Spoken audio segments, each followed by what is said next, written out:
মেহমান তো আসলো, চলেই গেল খাওয়া দাওয়া করে, কিন্তু এই যে থালাবাটিগুলো থেকে গেল। আর এগুলা পরিষ্কার করতে আমি চলে এসেছি।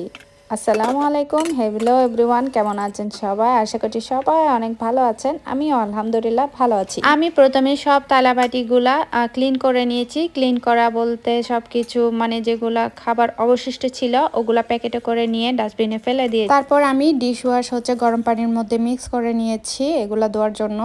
আর ডিশ ওয়াশ যদি আমরা গরম পানিতে দিই তাহলে তেল চর্বি কাটাতে আমাদের অনেকটাই সাহায্য করবে। ঠান্ডা পানি দিয়ে ধুলে তেল চর্বিগুলো অনেকটা থেকে যায়। আর এই প্লেট বাটিগুলো যদি শোকেসে রেখে দিই অনেকদিন পর্যন্ত এগুলো ব্যবহার করা হবে না, তো যার কারণে একটু ভালো করে ধুয়ে রাখা উচিত। আর মেহমান বলতে আমার একমাত্র বোন যেটা এখানে দুবাইতে থাকে, তো সেটাই আছে, আর কেউ নেই বললেই চলে। তো ওরা আর আসবে না, ওরা অনেক দিন পর পর আসে, আমরাও অনেক দিন পর পর যাই যেহেতু অনেক দূরে।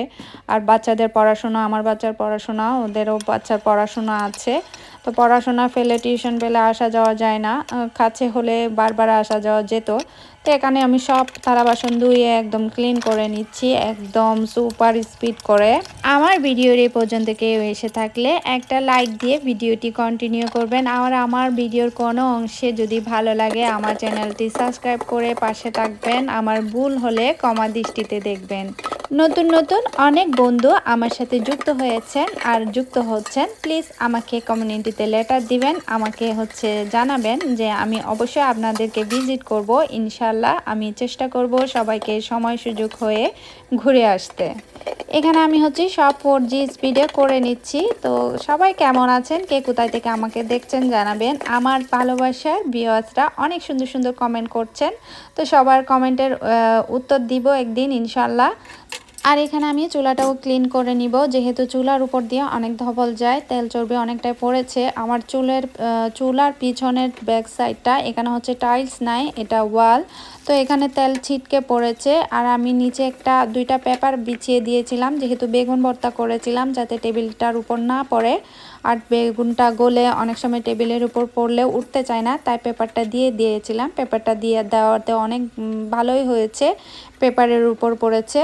তো আমার ওয়ালটা যেটা দেখতে পাচ্ছেন, এটা টাইলস হলে আমি এটা ক্লিন করে নিতে পারতাম, কিন্তু এটা ওয়াল রং করা, এটা ক্লিন হচ্ছে না। তেল চর্বি তো পড়বেই, ছিটা তো পড়বেই। আর আমার বাসার উনি তো কিছুই করে দেয়নি। আমি তো আগেই বলেছিলাম যখন ঘরটা নিয়েছি তখন সব কিছু আমাদেরই করতে হবে। তো এখানে আমরা অবশ্যই আমরা টাকা খরচ করব না, এখানে টাইলস কেন লাগাবো, আমরা এখানে থাকবো কি থাকবো না সেটা তো কোনো নিশ্চয়তা নাই। তো এই যে আমি সাথে সাথে বেসিনটাও ক্লিন করে নিচ্ছি খুব ভালো করে। তো বেসিনটা আমি সাধারণ ডিশ ওয়াশ দিয়ে ক্লিন করে নিচ্ছি। আর প্রতিবার ধোয়ার পর রান্না বান্না সব কিছুর পর আমি সব সময় আমার বেসিনটা এভাবে ক্লিন করে নিই।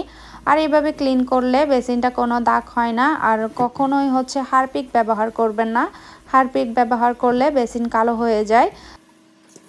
আমরা সাধারণ ডিশওয়াশ আর নর্মাল ডিটারজেন্ট দিয়ে ধুয়ে থাকি। অনেকে সিঙ্ক ক্লিনার আছে, সিঙ্ক ক্লিনার ইউজ করতে পারেন।